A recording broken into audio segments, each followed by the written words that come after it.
決賽正式開始。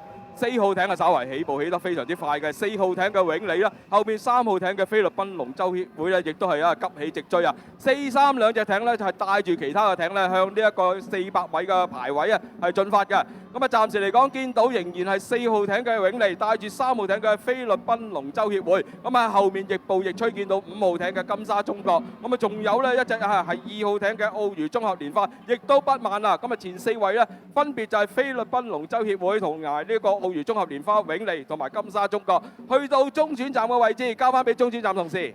好，咁我哋呢邊依然見到3號航道菲律賓龍舟協會領先，緊隨其後係4號航道永利啊！咁啊，相信呢場賽事啊，其實係5、2、6之爭啊，分別係5號嘅金沙中國、2號嘅澳娛綜合蓮花，以後6號航道嘅漁民互助會同心啦，佢哋緊咬得好緊要啊！到底邊個可以衝到去第3呢？咁啊，接住落去我哋呢家依然見到係3號航道嘅菲律賓龍舟協會領先，做謝。Thank you. With 250 meters to go, the ladies from the Philippines are leading this B final in lane 3. They are now increasing their rhythm, but they are followed very closely by SJM Lotus in lane 2 and Win in lane 4. The question is that will they be able to keep first place in this B final?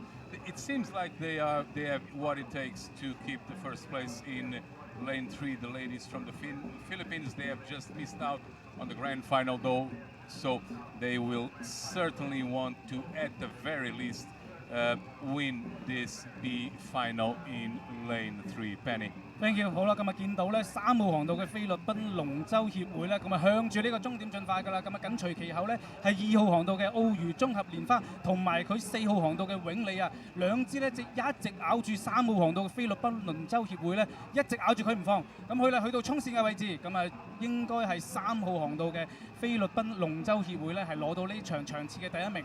恭喜晒菲律賓龍舟協會！咁第2名咧係澳娛綜合蓮花，第3名係永利，第4名係金沙中國，第5名係漁民互助會同心，而第6名係美高梅嘅。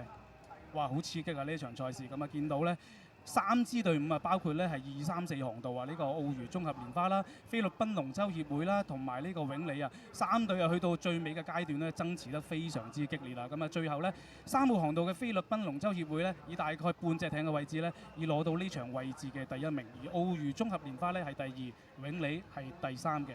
恭喜晒各個嘅隊伍，做聲。Muito obrigado, então. Parabéns à